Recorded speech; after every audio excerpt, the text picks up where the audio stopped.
มาเอาน้ำมันไปเชื่อรถมืออื่นเนาะมันจะดำให้ดำหน้านี่แหละทุกคนเลยบรรยากาศยามแรงๆเนาะผู้คนกำลังลั่งไหลมาตะไฮตะหน้าทุกคนนี่โอ้ยังต่ำอยู่นะทุกคนแต่ว่าต่ำนะเข้าเปลี่ยนเข้านั้นเธอเป็ดเธอไก่ทุกคนเลยนี่เป็ดเขาบักหลายๆนะทุกคนลายคักเพิ่งเป็ดนะเซลอยู่เนาะวานนี้พี่สาวหลายเนาะวานนี้เนาะคอยอยู่น้ำมาเกิดว่าจะพอดได้มาไก่ได้เนี่ยผู้บ่าวเลอะๆหญ้าจักเลอะเพ้อนี่แหละยาตัวนี้แหละเลอะเสียดายน้อง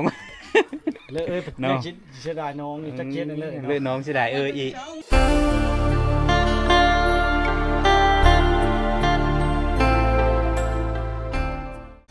กับทักทายสบายดีทุกคนมื้อนี้บ่โด่งก็อยู่ที่บ้านทาโพอีนะทุกคนนะผู้ดีเฮาก็เดินทางมาเนาะพุ่นอันนี้เป็นเส้นทางนะทุกคนเส้นทางที่ว่าลงไปบักแล้วก็มุ่งหน้าไปสู่บ้านทงเตี่ยมทุกคนเลยเส้นทางนี้เขาอิดแล้วเมื่อเลยนะจึงไปที่ตามเลยครับชมเบิ่งบรรยากาศยามแรงๆดูที่บ้านทาโพอีคลิปนี้ก็ได้ทุกคนเลยนะนี่เล้านี้กาเขามันโหน่าจะโหเลยทุกคนเขาเอาผ้าบาดมาปกไว้ยามมันโหเชื่อเขาเนาะหมู่บ้านนี้มันเป็นหมู่บ้านที่หลังคาจะมีหลายนะทุกคนประมาณ10 ปลายหลังคาเฮิรนเนาะหมู่บ้านนี้มันมีไฟฟ้าใช้แล้วก็น้ำประปาแต่ว่าสัญญาณอินเทอร์เน็ตยังใช้โฮมกับเศร้าเมืองวิลาบุรีเนาะที่ว่าอยู่ที่บ้านป่าพักเน่านะทุกคนเฮิรนหลังนี้ทุกคนเป็นเฮิรนที่ว่าเก่าแก่เนาะทุกคนเฮิรนเก่าแก่เฮิรนบูฮานเนาะเขาสานฝากระแตะหมดเลยแล้วก็มันมีซ่านหัวขันไดข้างในนะทุกคนนะนี่เนาะทุกคนโตนี่มันได้ห้างพักอยู่เทิงนี้ทุกคนเลยเฮิรนหลังนี้นะโตแต่ว่าเขามุ่งกันนะไปมุ่งกันกระเบื้องแล้วเพราะว่าน่าจะโหมันโหแล้วเขาก็เลิกมามุ่งหลังกระเบื้องชื่อดูว่าชิแพ็กนะทุกคนอันนี้เป็นเฮิรนไฟเนี่ยยังมุ่งหญ้าเรียบยังมุงยาคือเก่าทุกคนเลยเนาะนี่อันนี้ก็คือเราเข้าทุกคนเนาะนี่คุณเราเข้าบักใหญ่ๆทุกคนโอ้ใหญ่ครับเพิ่งนะอันนี้เป็นฟืนทุกคนฟืนนี่เนาะนี่เอามากองไว้ตั้ง5เลยแล้วก็เอาผ้ายางมาปกไว้ยันมันเป๊ะทุกคนเลยเพราะว่าเดี๋ยวนี้ก็เข้าสู่แล้วหน้าฝนฤดูฝนเลยนะดูว่าหน้าฝนแล้วทุกคนนี่เฮิรนไฟหลังนี้ถือว่ามืดหมู่บ้านน่าจะยังบ้านเดียวที่ว่ามุงยานะทุกคนเฮิรนไฟเนาะเป็ดเขาบักหลายๆนะทุกคนลายคักเพิ่งเป็ดนะเซลอยู่เนาะนี่ล่ะเป็นเราเข้าทุกคนประตูสไลด์เราเข้ากันทุกคนเลยเนาะอันนี้หมูนี่เนาะทุกคนนี่ปกติเนี่ยเขามาเกิดหมูเชื่อนี้แหละทุกคนห้างตัวนี้แหละเนาะหญ้านี่น่าจะเอามาแต่ไฮตะหน้าไปเลยทุกคนนะหรือว่าเขาไผ่ไหมวะนะนี่ที่ว่ามุงหญ้าเนาะอยู่เทียงไฮเทียงหน้าเนาะเสานี่แม่นเสากลมเลยทุกคนเสากลมเสาทะขวานนะนี่กลม8 เลม9 เลม10 เลมเลยนะนี่ล่ะเสารักไม้แดงนี่แหละทุกคนเลยเฮ้ยหลังนี้แม่นไม่ได้ไฟฟ้านี่ตามสังเกตเบิ่งนะทุกคนน่าจะเป็นแบบส่งแบบเทียงหน้าบอกด้านนี้นะทุกคนหมูนี่เจ้าของยังมีมานี่มันเยอะมันเริ่มเยอะห้ามแล้วหมูน้อยทุกคนนี่อันนี้ก็แม้นอีหลังนึ่งนะทุกคนแต่ว่าหลังนี้แม้นได้ไฟฟ้าแล้วหลังนี้เนาะนี่ล่ะทุกคนหักกระเฮาบ่ไฟฟ้านี่ตอนนั้นยังมีท่านเข้ามาตอนนั้นมันยังมีท่านเห็นเฮาไฟนะทุกคนเนาะนี่อันนี้เป็นเครื่องมะอึหรือว่าฟักทองเนาะภาษาลาวเอิญมะอึทุกคนมะอึหรือว่ามะอูบภาษาพุทธไทยเอิญเนาะนี่ล่ะปุ๊บยอดมันคอมันใหญ่ทุกคนเลยยอดมันใหญ่เลยเนาะเฮาไม่ได้เลาะหมู่บ้านนี่ก็ถือว่าเหิงเติบเลยนะมาเนี่ยจะเห็นโหนี่เขาเริ่มตันเขตแดนไว้แล้วเพราะว่าเขาเลี้ยงงูเลี้ยงควายยามนี้ทุกคนเลยเนาะเฮิรนหลังนี้มันยังอ้อมด้วยฟ้าไม้กระแตะเบิดหลังเลยทุกคนเลยทั้ง เฮิรนไฟแล้วก็ทั้งเฮิรนใหญ่เนาะ ผลผลฟ้าเฮาได้ นี่ล่ะทุกคนนี่แหละ ก็แตกต่างกันได้แต่ละมงแต่ละบ่อน อันนี้เฮิรนไฟนี่มันตั้งห้าทุกคนเฮิรนใหญ่มันอยู่พีเฮิรนใหญ่ก็ตั้งแบบทรงไม้เลยนะมีการเปลี่ยนแปลงไปเรียบร้อยเสานะทุกคนเป็นแบบอนาใช้จักรที่ว่าเลื้อยเอาเรียบร้อยนะทุกคนนะนี่ล่ะทุกคนเลยบรรยากาศยามนี้ก็ถือว่าเงียบสงบทุกคนเพราะว่าเขาไปให้ไปหน้ายามนี้เขาดำให้ดำหน้าเด้นี่แหละทุกคนเลยหมู่บ้านทาโพบ้านสาวดอนสาวดาวบรรยากาศเงียบสงบหมู่บ้านนี้จะมีเพียงแต่8 หลังคาเฮือนนะทุกคนเนาะคลิปก้อนๆนั่นก็เขาเคยมาเลาะมาเที่ยวมาส้มอยู่คลิปนี้ก็เขากับมาเลาะอีกเธอหนึ่งนะทุกคนบางทีหลายๆคนอาจจะคิดถึงแล้วก็ขึ้นฮอดบรรยากาศเนาะนี่แหละเขามาอัปเดตอีกเธอหนึ่งทุกคนเลยเลาะส้มบรรยากาศในบ้านสาวดอนสาวดาวอีกเธอหนึ่งเนาะนี่เขามาพี่เขาจะเห็นนะเล้าแล้วก็มีโคกหลังนี้โคกที่ว่าเขาตำเข้าเฮอเปสเธอใกล้นะทุกคนเนาะนี่นะนี่นี่โอ้ยังต่ำอยู่นะทุกคนแต่ว่าต่ำเข้าเปลี่ยนเข้านั้นเฮอเปสเธอใกล้ทุกคนเลยนี่ก็เป็นเล้าเข้าที่ว่ามีซ่านนะจะมีซ่านแล้วกับประตูแม่นประตูโหมดสไลด์แล้วไม่ได้ใช้โหมดที่มาบานพับเนาะในยุคใหม่ทุกคนเลยอันนี้ก็น่าจะเป็นเล้าตะเก้าแหละทุกคนที่ว่ามันห้างแล้วก็เขาตั้งเล้าไม้ที่อยู่ทางนี้ขึ้นมาทดแทนนะทุกคนนะอันนี้เล้าเก่านี่ใช้เสานี่แล้วก็มุงหญ้าเสานี่เสากลมเสาไม้ท่าเอาเนาะทรงเก่าเลยนะทุกคนนะนี่อันนี้เฮิร์นหลังนี้มันฝ้านี่โอ้ฝ้านี่ทุกคนจะลงหมดเลยเนาะแต่ว่าก็เฮาก็มาถ่ายหลายเธออยู่แต่ว่ามีเห็นเจ้าของเฮิร์นเบลเลอร์นะทุกคนเฮิร์นหลังนี้มันไม่ได้ผู้สาวแน่เนาะฝากระแตะฝาไม่เฮทุกคนเลยบรรยากาศที่ว่าเงียบสงบขนาดหมู่บ้านนี้นี่หลังจากที่เฮามานี่เฮาจะเห็นแท้งน้ำแท้งน้ำที่ว่าโครงการมาลงเฮอเนาะชาวบ้านนี่จะใส่น้ำนี้เมิดเลยทุกคนเลยได้คูหลังคาเฮิร์นน้ำนี่นะสะดวกสบายทุกคนแต่ว่าเวลาไฟดับแม้นน้ำมันเมิดเขาก็ลงไปใช้นะน้ำเซ่พุ้นเป็นน้ำเซ่น้อยนะทุกคนนะอันนี้บ้านบ่าวโด่งเอิญมะเกงใหญ่แต่ว่าทางภาษาลาวกลางละแม่นเอิญมะส้มโอแต่ว่าภาษาไทยจะเอิญมาไปเลยนะทุกคนเนาะนี่ดกได้คุณเขาดกทุกคนเลยเนาะคุณนะนี่เอามานี่ก็จะเห็นเฮิร์นหลังนี้ก็เก็บฟืนไว้อยู่กองกีฬาทุกคนทุกๆหลังคาเฮิร์นจะมีฟืนเก็บไว้กองกีฬาคู่หลังคาเฮิร์นทุกคนเนาะนี่เราเข้าทุกคนเราเข้าที่ว่ามุ่งโดยแปลนแต่ว่าตั้งไม่เลยในหลังนี้นะทุกคนเนาะนี่อันนี้ก็เป็นข้อเป็ดข้อไก่เนาะนี่นะนี่นะทุกคนอันนี้เป็นท่อน้ำประปาที่ว่าเขาใช้น้ำเนาะเขาใช้น้ำนะเขาใช้น้ำนี่แหละทุกคนน้ำประปาหมู่บ้านนี้เนาะนี่อันนี้ก็เป็นเฮิร์นไฟนะนี่ก็เป็นเฮิร์นยูทุกคนแต่ว่าคนน่าจะไปให้ไปหน้าอะไรทุกคนเลยเนาะนี่ตุ้มเป็ดตุ้มไก่เขาร้ายทุกคนเป็ดไก่มันค้ำแล้วก็เฮามาเริ่มเฮาตุ้มเองเลยนะนี่เนาะคุณ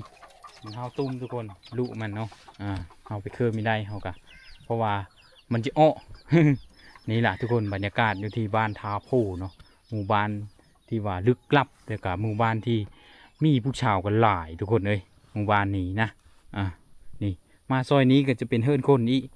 ซอยนี้เฮาก็มีเคยมาจักเคยนะทุกคนเดี๋ยวมื้อนี้เฮาจะไปเลาะเบิ่งเนาะคนเฮิร์นหลังนี้ก็จะอยู่ผู้เดียวแม่เท่าที่ว่าเขาเคยถ่ายอยู่ทุกคนเลย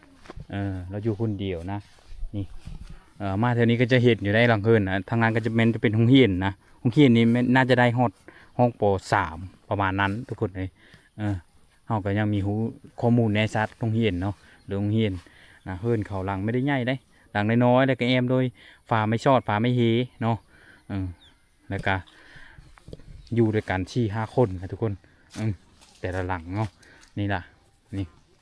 บรรยากาศทุกคนเลยงามแต่ว่าเงียบสงบแต่ว่าไม่ได้เงินใช้ส่วนหลายเนาะมันไม่ได้บ่อนเฮ็ดบ่อนหานะคันว่าจะเฮ็ดเฮิรนดินเฮิรนอันนั้นก็ต้องได้สั่งดินสั่งดอนมาแต่ปุ้นเลยใส่เบอร์ทองพุ่นทุกคนหรือว่าบ้านป้ากล้วยพุ่นนะทุกคนเขาไปเอาอยู่พุ่นเฮิรนหลังนี้แม้นได้ยันนะยังมีได้ไฟฟ้าทุกคนนะอันนี้เป็นทางต่อเขามาประดับอยู่นาหัวไดทุกคนมันจะมืดๆแน่ทุกคนเลยเพราะว่ามื้อนี้มันค่ำแน่นะเจ้าของเฮิรนก็จะมีอยู่ทุกคนจะไปที่เลยนะมาแถวนี้เขาใช้น้ำประปาได้ในการใช้ในโคเฮิรนจะไม่ได้ไปตักเนาะเพราะว่ามันได้โครงการน้ำประปานี่แถวบริเวณเดินเฮิรนหน้าบ้านเดินเดินมันจะได้โหเรียบร้อยนะทุกคนออมสัตว์เลี้ยงที่ว่าเขาเลี้ยงงูเลี้ยงควายไว้เนาะนี่ล่ะเส้นทางนี้ก็แม้จะมุ่งหน้าไปสู่บ้านป้ากระสะปุ้นเลยหรือว่าบ้านทงเตียมนะทุกคนเขาก็เคยไปอยู่แต่ว่ามื้อนี้เขาเอารถห้ามไม่ได้ก็เลยไม่ได้ไปถ่ายบรรยากาศอยู่ที่บ้านทงเตียมให้ทุกคนได้เบิ่งเนาะกาทางนี้ก็แม้จะมุ่งหน้าไปสู่เซ่น้อยแล้วก็ออกไปสู่บ้านปลาพังเน่านะทุกคนนะนี่แหละบรรยากาศยามแรงทุกคนเลยอยู่ที่หมู่บ้านนี้ก็ได้ผู้คนกาเดี๋ยวนี้กาเริ่มไปดำให้ดำหน้าเนาะกามีคอยเห็นผู้คนอยู่เฮือนไปเลยคือโซงนั้นน่ะเขายังมีท่านดำหน้าเอามาก็จะเห็นผู้คนหลายทุกคนนั่งล่มเดียวแอนเดียวอยู่ในตีรางเฮิรนอยู่ซ่านเนาะไปชิเลยอีนี่ สองสาวนี่ไปชิเลยเด้ผู้เนาะสาวหลายได้ทุกคนหมู่บ้านนี้เนาะเขาเลาะแต่ละเธอนะจะมีคอยเห็นบางคนก็ไปเวเอ็ดงานอยู่ทางพุทธแหละพุทธคนนครหลวงเวียงจันทน์เนาะบ้านนี้เขานิยมไปเอ็ดงานอยู่ที่นครหลวงเวียงจันทน์นี่หลายทุกคนเลยเพราะว่าลักๆแล้วก็ไปหาเงินอยู่ทางเมืองใหญ่เนาะเขาเกียดแถวชนบทลาวจะมุ่งหน้าไปที่เมืองใหญ่หาเงินหาเอ็ดงานพอได้มาจุนเจอตัวเองแล้วก็จุนเจอในครอบครัวเลยใช้แล้วก็จากตัวเองแล้วก็มาให้ครอบครัวแบ่งเบาภาระไปแน่น้อยนึงนะทุกคนนี่แหละทุกคนหมู่บ้านเก่าแก่หมู่บ้านดึกดำบรรพ์จะเห็นต้นพร้าวทุกคนสูงยาวคุณปู่เนาะถือว่าสูงเติบได้ย่ามเก็บเกี่ยวมะพร้าวย่ามไอ้บุญไอ้งานเนาะเพื่อจะได้แม่นขึ้นไปเอาโลดทุกคนสบายเพราะว่าต้นพร้าวเขาปลูกไว้แล้วนะต้นพร้าวแล้วก็โซนโคเฮิรนบริเวณเดินเฮิรนเดินบ้านก็จะอ้อมรอบโดยโหเพราะว่าเลี้ยงสัตว์นี่อันนี้เป็นยอดมะกะไซนี่ทุกคนยอดมะกะไซหรือว่ายอดมะบุระเนาะเขาก็ปลูกได้เอาไว้กินกับซุปหน่อไม้โอ้ยแซ่บทุกคนหรือว่ากินกับลาบกับกอยแซ่บนะทุกคนนะเพื่อมีมัก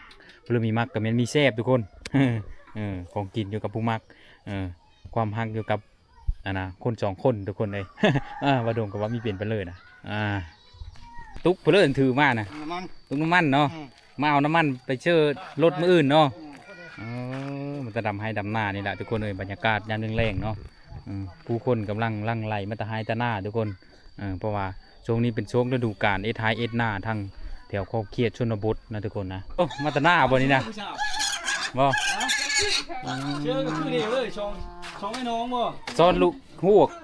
ซ้อนลูกกบบนนี้นะโชว์ลูกกบบ่เบิ่งนะบ่เบิ่งไง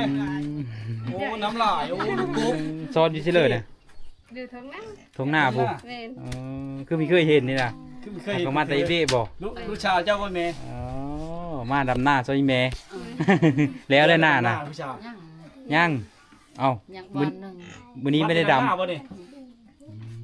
เอาคือไม่ได้ดำไม่ได้เลิกเพราะมีน้ำเอาน้ำโทมันเลิกนี่มันลงเมื่อไหร่คือมาอัดไว้ใช่หน้ายืดสูงบ่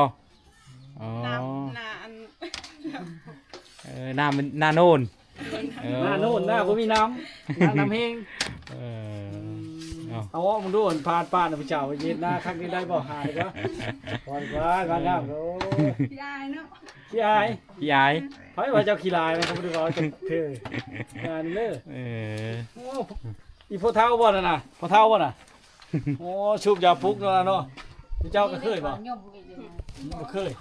ยังบ่เคยสูบ เจ้าเคยไปเฮ็ดงานบ่คือพางามบ่ เคย เคยไปเฮ็ดงานเยอะ อยู่เวจันทร์ อยู่เวียงจันทน์โอ้แถวบ้านเฮานี่มีแต่ไปเวียงจันทน์นี่เนาะเป็นน้องนี่เจ้าสองคนเนี่ยชื่อเลยเจ้า ไอ้สินวัน ชาวนวล เจ้าซื้อนั่นเลย น้องนวลชนยิ้ม ฮะ มุก มุก น้องมุกมุก เอ เฉ อย น้องมุกเออ มุกดาวันบ่เลยครับ มุกซื้อโพสต์ออกด้วยโมกน่ะได้บ่มาแต่ไปซ่อนดูโมกเนาะ โอ้มีหยังเนี่ยมาขอบ่เนี่ย แม่น จ้าโยเริ่มภาษาเจ้าเนี่ย กะมึงเข้าคิดดิ มาขอ ขอบ่ อ๋อนั้นบ่ เออ ไปวัดชอยน้องบ่น้องสาวไปเฮ็ดงานน่ะ แม่น ไปงานเพิ่นอยู่เวียงนะ แค่เครื่อง ขายเครื่อง ไปเครื่อง อ๋ออืม ย่ำหน้าเลยมาก มาได้จังมือเลย แล้วก็มาเมื่อวาน มาเมื่อวานนี้โลด แม่น ชุดเจ้าอะไร แม่น มาหมู่บ้านนี่โลดโอ้โชคดีกว่า เอ้ยเลิศ ตายนาะบง เขาไปฮับเอาบ่ มา หรือว่ารถเขามาส่ง หบ้นเรนี่เห็น อันเขาส่งฮอดใส่บุทองอายมาหาเอา อ๋ออายไปฮับเอา โเอารถจักรนี่บ่ไปเอานะ แม่น บ่ได้ยากเครื่องบ่เพิ่นซื้อเครื่องมาลาย เครื่องลายบ่เอามานะ กะทางสบายอยู่ นะ รถจักรคันเดียวบ่ไปเอานะ สอง สองซื้อนั่นเลยนี่ลืมแล้ว ชื่อมุก มุกอันนั้นน่ะซื้อนั่นเลยว่ะ นวล นวลนั่นสาวนวลเนาะ นวลบ่ สองไอ้น้องคือเจ้าน่ะเพื่อนเป็นเอ้ยเพื่อน น้ เป็ อง นน้อง ชายจะบ่เนี่ย คนนี้เอ้ยคนนี้น้องหน้าตาคือเดียวเนาะปานเฟส เชื่อกระชีเดียว ซ้ำเดียวอีนี่แม่นเกิดคนละปีบ่นี่นะบ่แม่ คนละปี คนละปีเฉพาะยังซ้ำเดียวเนาะ ปีเอ้ยเกิดปีชิมาอะไรน้องเกิดบ่ อ๋อ เกิดครับจักชีเลอะไผพี่น้องเอ้ยก็งามน้องก็งาม ไปดูดีเดียว อุบานนี้ผู้สาวหลายเนาะอุบานนี้เนาะ พออยู่นำมาเกิดว่าเฉพาะบ่ได้มาไกลเด้นี่ เออ เดินทางแต่6 โมงเช้า นี่ตลอด มาตลอด 4 โมงแรกฝนบ่ตกแล้วครับฝนตกเลยมื้ออื่นบ่ได้มา คนมาเรากำลังดานหนาเราดานหนา หน้าจุ๊เจ้าอยู่ไกลบ่อยู่ที่เลย คือว่า อันเข้มนาน เราไปใช่ ตรง ติดต่อ แค่บ้านนี่บ่ ได้นะ บ้าน อ๋อคือว่าไม่ได้นำ ได้น้ำอยู่ สัญญาณ โอ้ อยู่ แล้ว ชง ดับแล้วแล้ว พอได้ ไก่ อยู่เนาะ กุ้ง ไกล มีแต่ย่ามมื้อนิด แม่น พูดอยู่คือหน้าสาวดอนมันบอกอีทงหนึงน่ะ แม่น อ๋อ ถามก็ผู้ชายยังโชดอยู่บ่ โชค ยังโชดไปฮอดเวียงจันทน์ยังบ่ได้ผู้บ่าวอยู่ เจ้าได้ใส่โสดบ่ โชค โสด ผมท้องเลยทุกคน ไปฮอดเวียงจันทน์แล้วยังโสดอยู่ โชคไปใส่กระโซด นาเลย เอ โอ้ อ คักจักผู้บ่าวเวียงจันทน์จักอยู่มานี่มาได้มาดำหน้าบ่คือสิหอมโมกให้อาถือก็ได้วะก็เห็นแล้วบังไปเลยล่ะ เอาสลิงนี่บอกไปจอดนั่นฮวกน่ะ แม่น จอดลูกกบน่ะ ลงไปช้อนมันสองบ่ จอดไปสองแล้วเนาะสลิงก็สองอันแม่นบ่ มันนำลา เอาแย่งด้วยไปเก้น้องสาวบ่นวล เอาแยงลงไปแก่ แย่ คั ง ก ด้ เล วย ย ไปเก้โลด อ่า ขึ้นมากกัน ยันปิง ยัดปิง เจ้ากระยานบ่ปิง นี่นะบ่ ยา เฮ็ด ยาน บ่ โอ้ เฮ็ดคือนางเปาบุญจิ้นบ่เล่นถ้าจะเจ้าเล่นผ้านองไปเลยจังได๋เท่านั้นน่ะไปเฮ็ดนั่นเลยสิจะชอนน่ะขยันปิงน่ะ อืม มือหน้าแหละอาสิออกลงไปช้อนเด้ออาสิเป็นผู้ช้อนทั้งรุ่นเจ้าอยู่มองทั้งหลังตาประหยัดปีกเด้อได้บ่เนี่ยกันไหม บ่นึ่งข้าวนึ่งน้ำแล้วแล้วบ่นี่น่ะ แล้ว แล้วแหละอ๋อแล้วไว้เนาะอืม มันยืนมัน เนาะนี่แหละมาแต่เวียงเจาะเวียงจันทน์กันหน้าซับไปลอยดูแล้วทุกคนอยู่บ้านก็งามคือเก่านั่นแหละอยู่บ้านกันเนาะจักปีเลยพี่เจ้าสองคน น้อง19นี่หูสิบปี เจ้า19ผู้นี้ก็18 สิ ก็เป็นน้องเด้ สาวนี่ น้องคนละปีเปล่าอ๋ออืม สิบ่ญาติผู้บ่าวคนหมดเวลาผู้บ่าวล่อๆมันฮะ ผู้บ่าวเลอะๆหญ้าจักเลอะเพ้อ นี่แหละญาติตัวนี้แหละ เลอะเอ้ยเสียดายน้อง เลยเอ้ย เนาะ ชิดเสียดายน้องนี่จักเก็ดนั่นเลย เลอะน้องเสียดายเอ้ยอีกเอาไว้สอบเอาได้ใช่บ่ ได้บ่บ้านเฮาในการผู้ชายเดียวสองเมียก็เคยมีบ่ คือ บ่เคยพิษระเบียบบ้านบ่หรือว่าชาวบ้านเอาได้คือกัน พูดกันแหละ คันเอาได้แล้วอ้ายนี่นะสิเมาอีกได้บ่ทำได้บ่ชาวบ้านนี่กันหน้าตาขี้เล่ขี้นี่ล่ะฮะโอ้ยยอกน้องๆเพิ่นพี่น้องไอ้เนาะ เออ เฮามีแต่ท่าให้ FC เบิ่งเด้อพี่น้องเด้อเฮา นักถ่ายทำเสียชีวิตสาวผู้ไทย เกือบหมูบ่ คือลูกน้อยนี่อันกินแรงโอ้คือสาว ให้แม่กิน เฮ้ยแม่กินอีแม่เยอะ แม่ เอ้ยแม่เยอะเลยสิเจ้าเลยไปช้อน แม่ จุมเจ้ากิน เจ้าไม่ได้เยอะบ่ กินเพื่อก็ได้บ่จุมเจ้าน่ะ แม่ อืม ยังก็ได้ สิได้ฉันกินแรงจ้ะ สาวมุกกับสาวเพิ่นบ่ สาวนวล สาวนุ่น นุ่นมุก มุกกับนุ่นเนาะมาแต่เวียงจันทน์ว่านนี่โลด โอ้ยังมาท่านได้นำหน้าจะกกนี่นะ ดำแล้ว จะมาวาดนี่โมเมนต์เนาะ เออ ดำมาได้หลายมือหรือเปล่าน้องจ๋ามาได้หลายมือเตอหรือเปล่า หาก็ได้มือเดียว หาก็ได้มื้อนี้แม่นบ่ มาเมื่อวานนี้ และ ตอนเช้าแล้วก็ดำน้ำ อืม แล้วแหละขึ้นแล้วน่ะนำหน้าเลยนะ มีเลย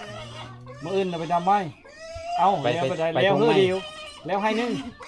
เริ่มให้หนึ่ง ไปทงไม้บ่มื้ออื่นน่ะไปดำทงไม้บ่ นี่ อ๋อมื้อนี้เราพักก่อนตอนแรกนี่เนาะอ๋อแสดงว่าแล้วเช้านี้เฮือหน้าอยู่บนนี้น่ะเนาะ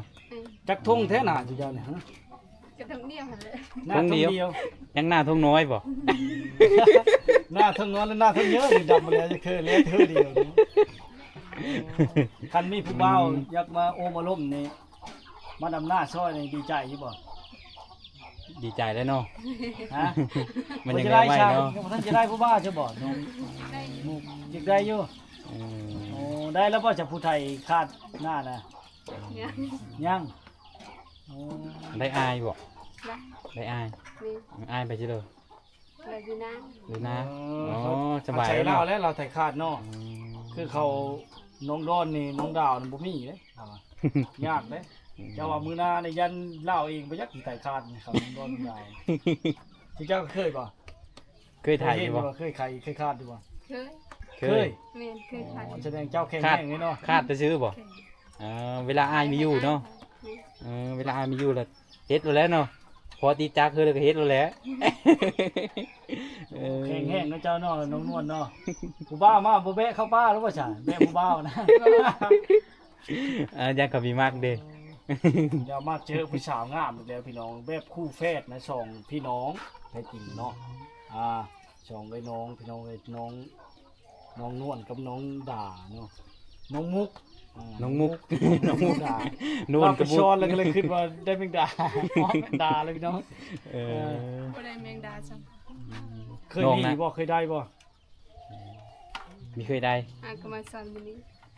แต่ละเธอตอนเจ้าอยู่บ้านแต่เก่าอะนะเคยไปสอนนะได้บ่ ได้ ได้เนาะ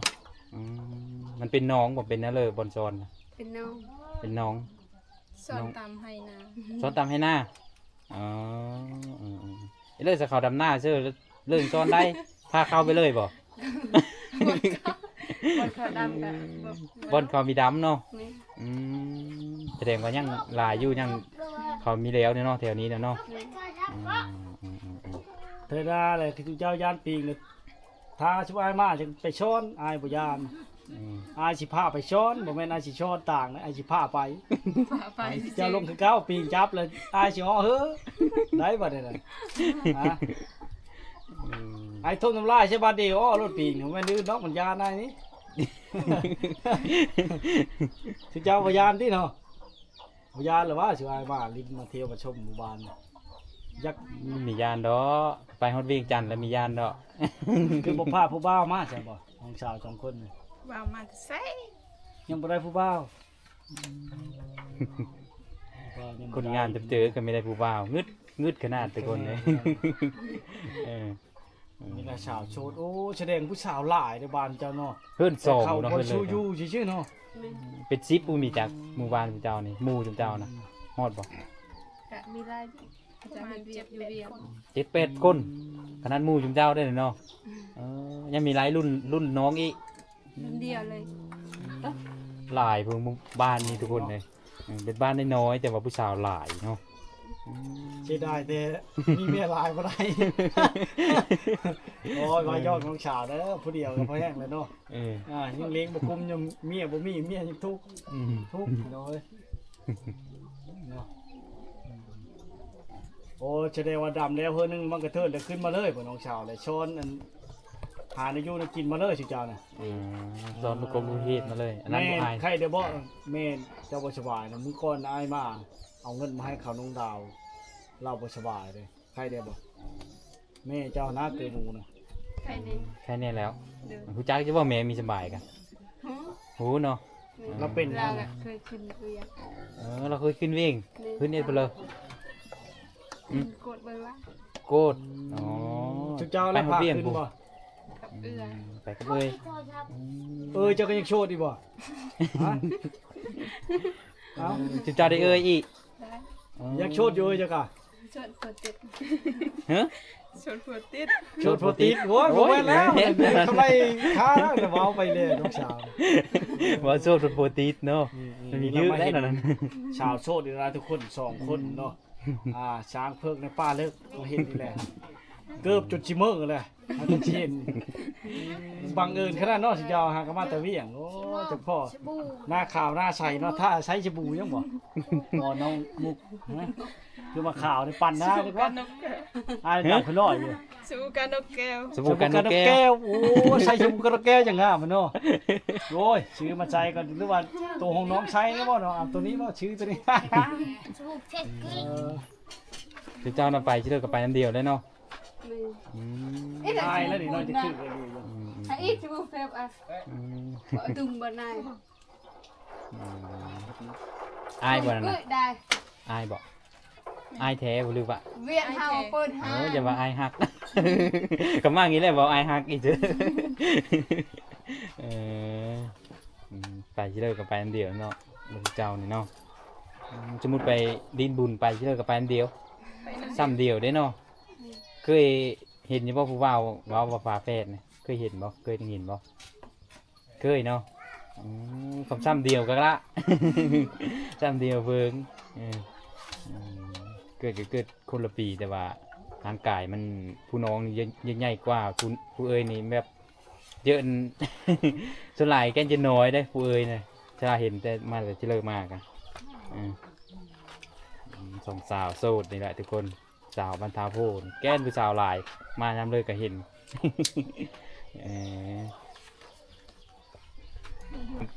ลายเฮ้อบ่อยู่หน้าทงนั้นน่ะประมาณ น่า จักเฮ้ จุ อ เจ้านี่จักทงแท้เลยนี่ ตัวเดียวกัน ทงเดียว คือสิแล้วหรือบ่ยังจะเฮ้อยังจะให้ คือสิแล้วแล้ว แล้วแหละอยู่บ้านบ่หรือว่าไปเฮ็ดงานนี่บ่นี่ ไป กลับ มา เอามา น่าจักสิได้เห็นหรือบ่ได้ผู้สาวงามได้นี่ กลับเอามาอยู่จากมือนี่นะมาบานนี่นะทิศหนึงได้บ่ ยัง กะ เชื่อหน้าแล้วก่อน ผมว่ามืออื่นก็แล้วเสือแล้วมืออื่นดับมืออื่น แล้ว เออ แล้วพี่น้องมาเห็นสองสาวโสดอีกแล้วนะ